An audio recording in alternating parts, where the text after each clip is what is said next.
Buenas noches, gracias por continuar conectados a la señal de Costa Rica Noticias. Estamos en vivo a las 8 de la noche con 7 minutos.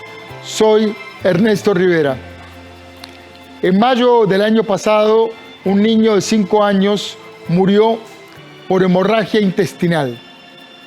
En la autopsia se confirmó que tenía lesiones antiguas en las costillas y en el fémur. Su padre, un hombre de 25 años, tenía antecedentes de violencia familiar. En esa ocasión, hace poco más de un año, las autoridades del PANI confirmaron que sus funcionarios habían recibido datos sobre el caso, pero que la denuncia había llegado durante un fin de semana y que no lograron encontrar la casa del niño. Pocos días más tarde, sin recibir la protección del Estado, el niño falleció.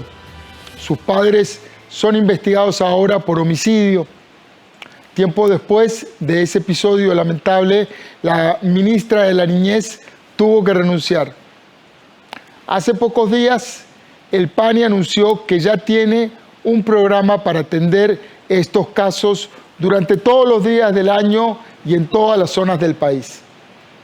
Para hablar sobre este tema muy movilizador, tengo en el set a la ministra de la Niñez y Adolescencia, Gladys Jiménez Arias. Buenas noches, doña Gladys. Buenas noches, don Ernesto. Gracias por la invitación y un saludo a todas las personas que nos ven desde sus hogares. Muchas gracias. Bienvenida al set de Costa Rica Noticias. Gracias. Doña Gladys, inicié recordando este caso tan doloroso y trágico del año pasado, precisamente por eso, porque esto ocurrió hace solo un año atrás y produjo una enorme indignación en la sociedad. ¿Qué cambió desde entonces? Bueno, efectivamente una situación muy lamentable la que usted menciona. El Patronato Nacional de la Infancia recibe al año, solo el año pasado recibió 70,000 denuncias por violaciones a los derechos de los niños, niñas y adolescentes. Este año, en lo que va del año, llevamos más de 53,000 incidentes y que nos ha permitido atender y llegar a tiempo para atender los casos de 76,000 niños, niñas y adolescentes. Y todavía nos faltan 2 meses para terminar el año. Distintos tipos de maltrato, abuso y violación hacia niños y niñas atiende el Patronato Nacional de la Infancia, pero también a través del Sistema Nacional de Protección, que son las distintas instituciones del Estado que conforman este sistema, tratamos de brindar diferentes alternativas de prevención, de atención, de promoción y no solo de defensa de derechos. Usted lo acaba de mencionar, en estos últimos meses hemos estado trabajando muy fuerte de parte del Patronato Nacional de la Infancia para activar una serie de servicios. Uno de ellos, que nos tiene muy complacidos, es precisamente la entrada del programa de las unidades regionales de respuesta de atención inmediata. Son unidades que están en las 10 direcciones regionales del Patronato Nacional de la Infancia y que lo que pretenden es brindar atención oportuna, inmediata a las situaciones de emergencia que pongan en riesgo la vida, la integridad o la salud de los niños y que requieran de una atención de primera respuesta. Hasta hace poco tiempo, el Patronato Nacional de la Infancia contaba con el Departamento de Atención Inmediata que atiende situaciones de emergencia en San José, pero necesitábamos ampliar este servicio para ser también primeros respondedores ante la emergencia en todo el territorio. Y es así como en mayo iniciamos con 2 direcciones regionales, en Alajuela y Brunca, que era una gran necesidad contar con este servicio en esas 2 regiones.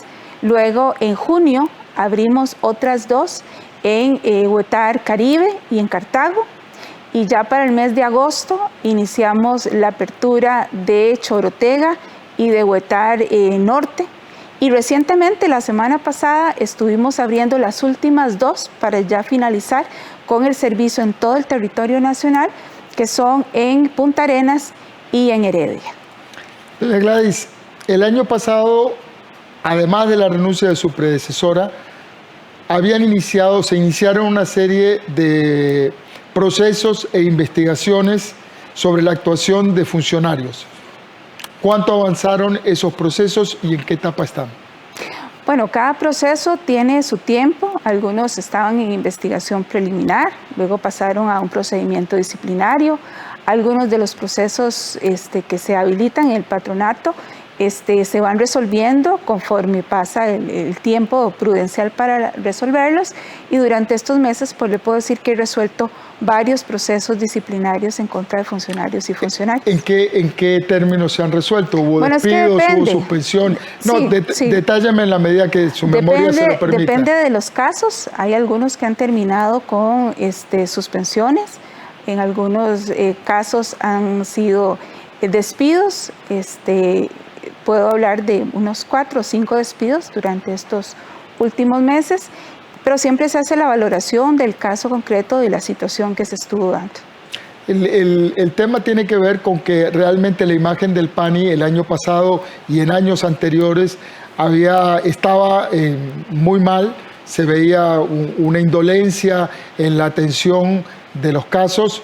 Entiendo y me alegra conocer de que eso ha ido cambiando y que se han tomado medidas, pero es importante saber qué pasó porque esa era la gente que estaba hasta hace muy pocos meses, que le llegaba una denuncia y decía, no, es que fin de semana, no, porque no llegué, no encontré la dirección, y luego aparecieron varios casos, fue una sucesión de casos que se repitieron. Entonces, entender un poco qué medidas se tomaron para cambiar esta actitud general en la institución. Vamos a ver, yo sí le puedo decir que el Patronato Nacional de la Infancia tiene funcionarios muy comprometidos. En estos últimos meses, y bueno, empezando desde el año pasado, han incorporado a la institución casi 400 funcionarios y funcionarias nuevas, ¿verdad? Es decir, que hubo una inyección de sangre nueva, de nueva actitud. Así, tenemos un grupo de profesionales que se vienen capacitando, ¿verdad?, para poder trabajar fuertemente. Este programa que le menciono de las unidades de respuesta de atención inmediata son 80 profesionales, abogados, trabajadores sociales, psicólogos, criminólogos, que vienen a apoyar un proceso que no existía. Y es que es una deuda, yo digo que es una deuda pendiente que teníamos con la niñez y la adolescencia, porque si bien es cierto, estas situaciones de emergencia se atendían, pero eran con el acompañamiento del 911, que es el COE, que es el servicio PANI que tenemos, pero acompañado de la fuerza pública, de la Cruz Roja, de los bomberos. Ahora, a partir de que están las unidades de respuesta de atención inmediata, podemos brindar este servicio, pero ya ahora sí, en horario nocturno, en horas de la madrugada, en fines de semana, lo que nos permite poder atender todas las distintas situaciones de violencia que se puedan generar. Asimismo, hemos venido trabajando durante estos meses. A mí me correspondió iniciar casi que con el tema de la pandemia. Entonces hemos venido reforzando una serie de procesos que eran sumamente importantes. Abrimos el servicio de asistencia sanitaria temporal regional, que nos permite atender todos los casos de niños con COVID, sospechosos o con COVID, que antes de ingresar a un albergue pasan a estos servicios de asistencia sanitaria temporal, y que nos ha permitido que más de nuestros 46 albergues que tenemos en el territorio nacional estén libres de COVID, ¿verdad? Cosa que era muy importante, garantizar también la integridad física de nuestros niños y niñas. Justamente, doña Gladys, ya que menciona la pandemia, en este año, usted mencionaba 75,000 niños y niñas y adolescentes fueron tratados por casos, ayudados, auxiliados por casos de negligencia, de violencia, de abusos. Se dispararon las cifras durante la pandemia, el tema del encierro disparó las cifras. Nosotros hemos estado monitoreando precisamente eso para poder actuar en consonancia. Entonces, así es como hemos activado otros servicios, el servicio de la línea 1147, el servicio de WhatsApp, porque hemos estado insistiendo que los lugares usuales de denuncia, don Ernesto, como es la escuela, que es el lugar donde están más protegidos nuestros niños y niñas, la escuela, el kinder, el colegio, Hoy no están para ellos, ¿verdad? Porque si bien el servicio educativo no se ha suspendido porque está de manera virtual o les llevan los instrumentos a la casa o los documentos, lo cierto es que esa atención primaria que brindaba el docente o esa denuncia que podía darse en estos lugares no se ha estado dando. Entonces, ¿qué hemos hecho? Pues trabajar con el Ministerio de Educación Pública para que a través de la virtualidad puedan atender alguna situación y la puedan denunciar. Pero por otro lado, nos ha preocupado muchísimo qué está pasando cuando los niños y niñas están en la casa, que no tienen esa posibilidad de denunciar. Hemos lanzado varias campañas precisamente para que los vecinos, la comunidad, los familiares puedan hacer estas denuncias.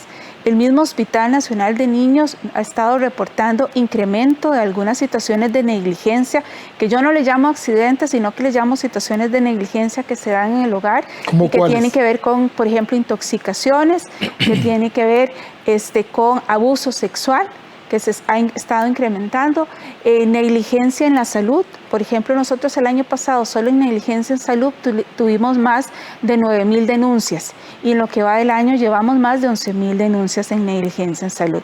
Entonces, el hogar debería ser un lugar donde se da mayor protección a nuestros niños y niñas, pero no necesariamente es así. No siempre están al cuidado de sus padres y se dan una serie de situaciones de negligencia.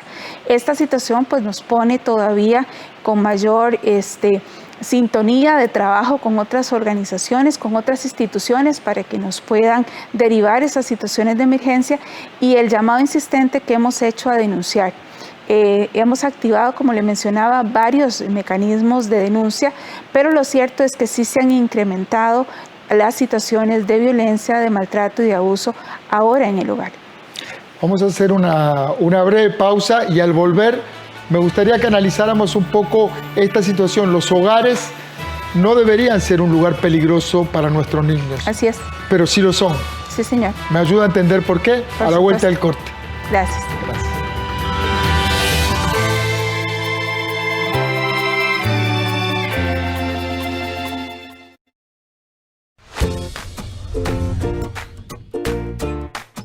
El Instituto Nacional de Vivienda y Urbanismo busca mejorar la calidad de vida de todos los costarricenses y crear soluciones en 3 grandes áreas: urbanismo, programas habitacionales y gestión de programas de financiamiento. Renovemos Costa Rica con desarrollo urbano, vivienda y financiamiento al alcance, en armonía con la naturaleza.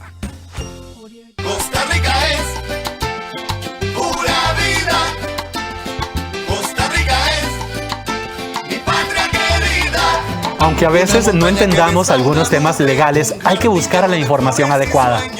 Por eso este jueves lo invitamos para que se entere qué hacer si le van a rematar su casa. 8 de la mañana, aquí en Café Nacional, 13 Costa Rica Televisión, 101.5 Costa Rica Radio. Un canto libre y la esperanza tejiendo al futuro. Un pueblo en marcha pero sin apuros.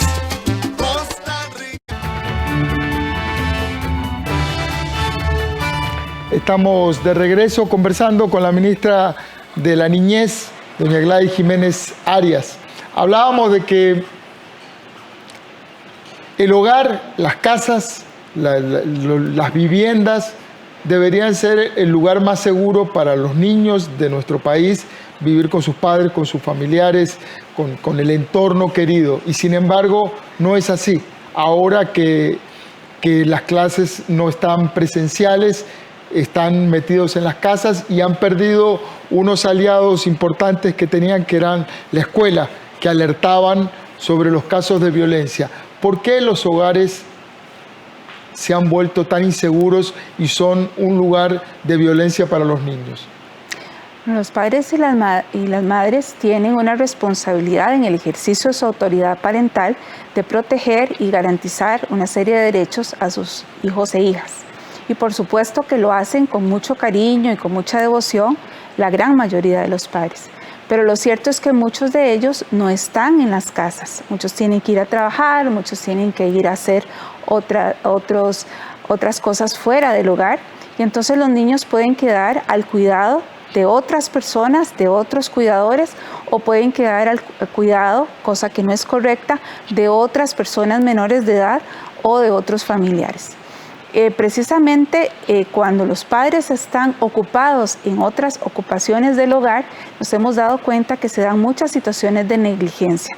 Por ejemplo, ahora le mencionaba que el Hospital de Niños nos habla de situaciones como las intoxicaciones, las quemaduras. Nosotros hemos estado sacando recientemente una campaña junto con el Hospital de Niños y el Colegio de Psicólogos, precisamente para incentivar las normas y las reglas de convivencia adecuadas que deben darse en el hogar para evitar situaciones como las quemaduras, que duelen para toda la vida y que van a quedar en la integridad física de ese niño o esa niña.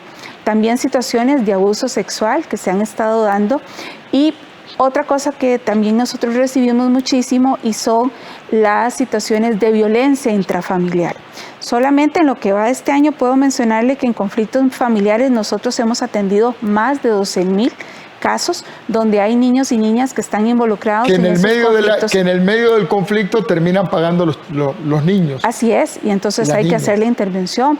Muchos de esos casos han derivado en homicidios o en femicidios de la persona cuidadora, y entonces el patronato tiene que intervenir.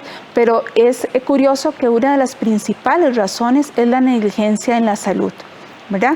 Que no se siguen las vacunaciones, no se les hacen los seguimientos médicos, hay un descuido en la integridad física de esos niños y niñas. Solo este año ya son más de 14,000 las denuncias que hemos recibido. También hay agresión física y psicológica.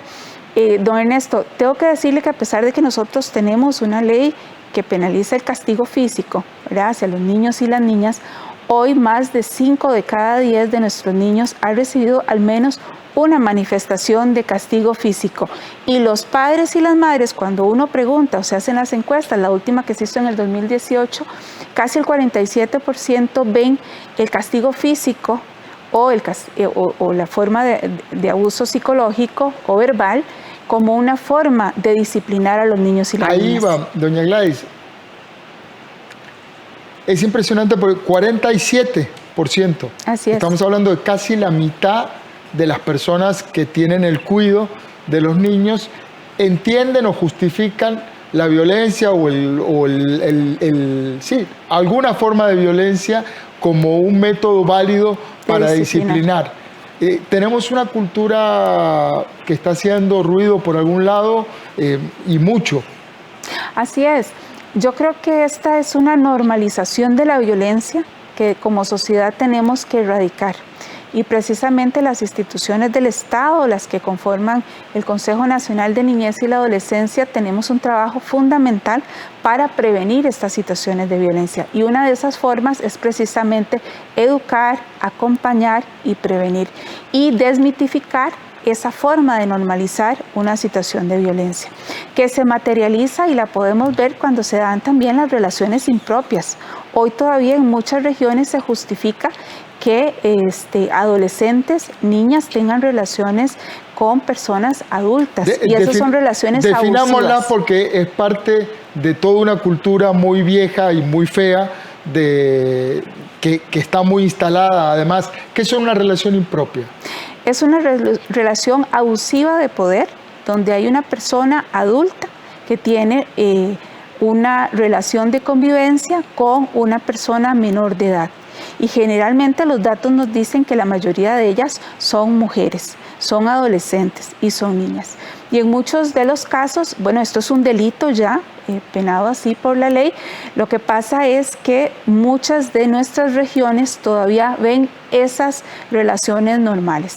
Y son relaciones desiguales de poder porque se abusa de la edad que se tiene para establecer una relación desigual que hace que se infrinja una situación de violencia a esa persona menor de edad.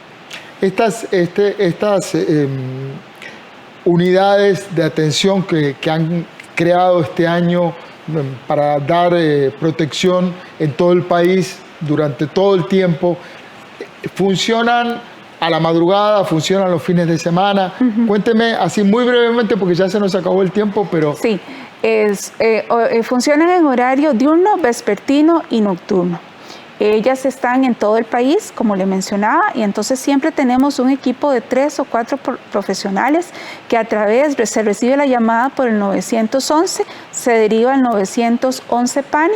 Estas unidades reciben la denuncia, coordinan con la autoridad que haya que coordinar en ese momento, que puede ser con la Caja Costarricense de Seguro Social, con el hospital, con la Fuerza Pública, con la Cruz Roja. Se hace la intervención y ahí se valora la situación que está, si hay un riesgo, si hay algún factor protector, si esos niños o niñas pueden quedar a cargo de un familiar o bien tienen que ser trasladados a alguna de las instalaciones del Patronato Nacional de la Infancia, y a partir de ahí inicia el proceso especial de protección, que es el analizar el caso concreto, la situación de riesgo y dictar alguna medida de protección, que hay de diferentes tipos de medidas que el patronato puede dictar para, desde el ámbito administrativo, acompañar el proceso a la familia y sobre todo tratar de garantizar uno de los derechos fundamentales que tienen nuestros niños y niñas, es a crecer y desarrollarse en un entorno familiar, ¿verdad? Y a partir de ahí, pues si el asunto tiene que judicializarse, se traslada ya al proceso especial de protección en vía judicial. Todo un desafío reeducar a una parte de nuestra población, de la gente que cree que el castigo físico todavía en pleno siglo XXI es una forma válida de educación cuando claramente no lo es. Me gustaría que más adelante retomáramos este tema porque es un tema que nos toca de una manera muy íntima, y ahora en pandemia estas situaciones se han exacerbado, las personas están muchas sin empleo, con dificultades económicas, esas tensiones se concentran en el hogar y los niños son los que terminan pagando la factura. Y el impacto directo e indirecto de la situación que está atravesando el país afecta significativamente a nuestros niños, niñas y adolescentes. Después podemos ampliar, pero tenemos un 36% de niños, niñas y adolescentes en pobreza, un 12% en pobreza extrema, una cantidad importante de niños que no tienen acceso, por ejemplo, a los medios virtuales para mantenerse en el sistema educativo, un 47% de nuestros niños y niñas adolescentes que no terminan la secundaria. Hay una serie de datos que nos combina a las instituciones a llevar a cabo y en general a toda la sociedad una serie de acciones para garantizar efectivamente los derechos de nuestros niños, niñas y adolescentes. Doña Gladys, le agradezco mucho el tiempo que nos dedicó, las explicaciones, y ojalá que la institución salga adelante, y lo principal que es que los niños, las niñas, los adolescentes de nuestro país tengan la protección que necesitan. Así es, gracias, don Ernesto. Muy amable. La pobreza es una de las formas más claras de la violencia social, y muchos de nuestros niños, de nuestras niñas, de los adolescentes están sufriendo pobreza. Ojalá que podamos ayudarlos, que podamos contener esa pobreza, que podamos salir de esta situación tan apremiante. Gracias a ustedes por estar ahí, por acompañarnos. Recuerden, trabajamos para usted. Somos la televisión pública de Costa Rica.